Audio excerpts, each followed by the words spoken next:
Now, a word about animals on the Mark Thompson Show. And our guest for a word about animals, Karen Dawn from DawnWatch, the daily animal world news watch, a robust Facebook following, and of course across the internet at is it DawnWatch.com. Nice to see you, Karen Dawn. Good to see you. I'm actually joining you today from the California coast in my van where I spend summers. And I dreamed of having this stunning backdrop of the ocean that's next to me. But unfortunately, if I point the video at that, I go completely black. And yeah, you get backlit. Yeah, it's tough. But we'll take your word for it. I'm sure it's quite stunning. It's gorgeous. What part of the coast are you on? Well, you know, it's funny. My brother says that I'm not allowed to say live on air where I am, but I'm like, Oh, okay. Josh, I've got two pit bulls and a shotgun in the car. I think I can say that I'm in Cambria. Wow. In the van, not in the car. Yeah. I do, I love it right before when I come on when the Texas thing comes up, because I do most of the year in Texas, but that's your state. A lot of people from California move to Texas. A lot of people who move to Texas are moving back to California too. That's a conversation for another time. Yeah, certainly when they encounter Texas summers. So yeah, that'll do it. Yeah, when the power goes off and the insects come in, yeah, it's a different scene. I want to ask you about something really heinous. I mean, it strikes me as heinous. And it's out of the zoo world. And the zoo world has always been something I've had kind of an uneasy relationship with in terms of my own morality, caging these creatures. And I think you've actually spoken about this in the past, and you've actually spoken about it in a way that softened my heart a little bit toward that kind of view that they're all bad and this sort of thing. So, you've been effective in changing the way I look at zoos a lot of the time. But I still see a lot of disturbing things associated with zoos. Most of it has to do with money up to this point, like when, for example, visitorship is down and they need more money. The animals suffer because they don't have as many visitors. They euthanize some creatures to get like a new bear cub in or whatever because they knew it'll be an attraction. So these are all things that go on at zoos. I'm just kind of trying to explain. For me, it's been kind of a tortured relationship. But what is happening now is absolutely beyond the pale. I'm seeing in Denmark, a zoo is asking for donations of small pets as food for the predators there at the zoo. They're trying to mimic the natural food chain, they say, and they want people literally to bring in their animals at home, domestic animals that are older. Can you speak to this? It seems like it's madness. I can speak to it. I sent you along that article just as sort of a follow-up to a story that I had sent earlier that I think a lot of your folks might have seen, which is that a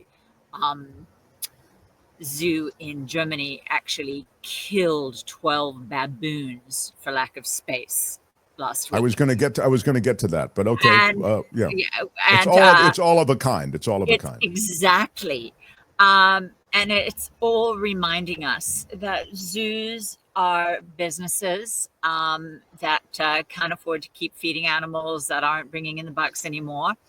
And they aren't sanctuaries, and they aren't places that the animal's best interest is their number one concern. That said, zoos are in a pretty difficult position when they don't have space for the animals there. Because, I wrote for the Huffington Post about Marius. Some of your folks might remember that a giraffe named Marius was killed, I think it was 2014, because a zoo in Denmark decided that he wasn't bringing anything new genetically to their troop. And so they would kill him. You use the word euthanize still, Mark, and I never use the word euthanize when a healthy animal doesn't want to die. So the thing, what we learned about that situation with Marius was the Copenhagen Zoo was saying they would love to have rehomed him, but the problem is that if they rehomed him, they couldn't be sure that he would go to a zoo that wouldn't then sell him to a hunting ranch, because that is very, very often the fate of animals who are rehomed from zoos. And with the baboons, horrible. I mean, it's just unconscionable to me that 12 baboons would have been killed for lack of space. And I'm sure it's unconscionable to a lot of people listening to this show. If they hadn't been killed for lack of space, they might have been sold or gone to another zoo. And when they got old and less attractive and not so exciting for children to come see, they could have ended up at a hunting ranch. And at least at the zoo, you know, we know they died last Tuesday, and they probably died quickly and painlessly. And please don't anybody take this as me saying that's okay. But heck, it's better than them going to a hunting ranch. And that might have been the alternative. That's wow. That's such a disturbing but yet compelling point you make. Wow. And that's why, you know, nuance is my favorite word. So going and protesting at the zoo for having killed these animals doesn't make sense unless we, and thank you, Tony's showing their photos of the protests. It's not a matter of protesting this zoo for killing 12 baboons, which is horrifying. It's time to protest the whole idea of zoos, the idea that we keep these animals for display. And if we say, oh, we're keeping them for conservation purposes, that's not the answer. We need wild spaces where animals can live. We need to do something about human population. We need to stop making it so that the only place that animals can survive is in the zoo, because when we have animals in zoos, we have 12 baboons killed for lack of space. We have advertisements, as you mentioned, from the Denmark Zoo saying, hey, can you donate some of your old animals? They'll be gently euthanized and fed to the carnivores. Now, and I read that when I read that article, how can they be gently euthanized and fed to the carnivores? Obviously, sodium pentanol, which is what we euthanize actually our beloved old, sick dogs and cats with, that can't be ingested by these carnivores. So they're not telling you the whole story when they're saying, if you send us your animals, we'll gently euthanize them and feed them. I had the same thought. There's absolutely no way they are injecting any of these chemicals, these drugs, to euthanize these creatures in a humane way. There's no way, for just the reason that Karen stated. They don't want the predator that is then fed that creature to be ingesting that stuff. Yeah, so it's a lie. They're not doing it that way. And I think another thing that we need to think about is, in general, when we have carnivores held captive, you know, people were mortified when they fed Marius the giraffe to the lions, and then they did this in front of the school kids visiting. And some of them were traumatized for life. You know, Marius the giraffe isn't really all that different from Bessie the cow. So, you know, he's far more exotic, but she's just as sentient and just as much wants to live. And so the whole idea of holding carnivores captive and feeding gentle herbivores to them is, I just think, something we need to think more about. Certainly the advent of cell-grown meat will solve a lot of problems, that issue, because we'll be able to grow beef from cells. Sure. That we can feed to carnivores. And that's coming soon. You know, actually, there's places in America that have started selling cell-cultivated meat, but it's not being produced at scale just around the corner yet. So, Rick says, aren't most of the animals vegetarian? Yeah, well, it's true. They are, but not tigers and lions. I mean, right, Karen Dawn? That's right. I mean, gorillas are vegetarian, giraffes are vegetarian, etc. Yeah. Yeah, and of course, it's worth mentioning that a lot of the biggest, strongest animals are vegetarians. You know, right before I came on, you were talking about taking pills for our good health, and I was thinking, I need to tell everybody to watch Forks Over Knives for our good health, which is a movie I know you've seen, Mark, and I think everybody should see. because I don't take any pills for my health. No, it's a great. So, Just on that point, at the beginning of Forks Over Knives, they show you these people that are taking all of these pills. Like it's a whole like medicine cabinet full of pills, and all they do is change their diet, and all the pills go away. It's unbelievable. And you know, they show you their blood tests, their medical follow up. It's quite remarkable. Very sad. Says Ms. Organic, when the San Francisco Zoo tiger mauled those idiots, and they sued the zoo. The money slated for the upgrades to the zoo had to go to the lawsuit. Wow. Yeah, I mean, this is the other problem. You know, a-holes at the zoo, you know, trying to have an Instagram moment or whatever. Donald the Maine Coon says, I visited the LA Zoo last year. It was a horrible place. Old looking, dirty, and the animals look so sad. Yeah, I don't know. The LA Zoo is one of those places that has been hit by the economics of it all, you know, and because of the economics, they're suffering in many of the ways that you've talked about, you know, or mentioned in your comment, right?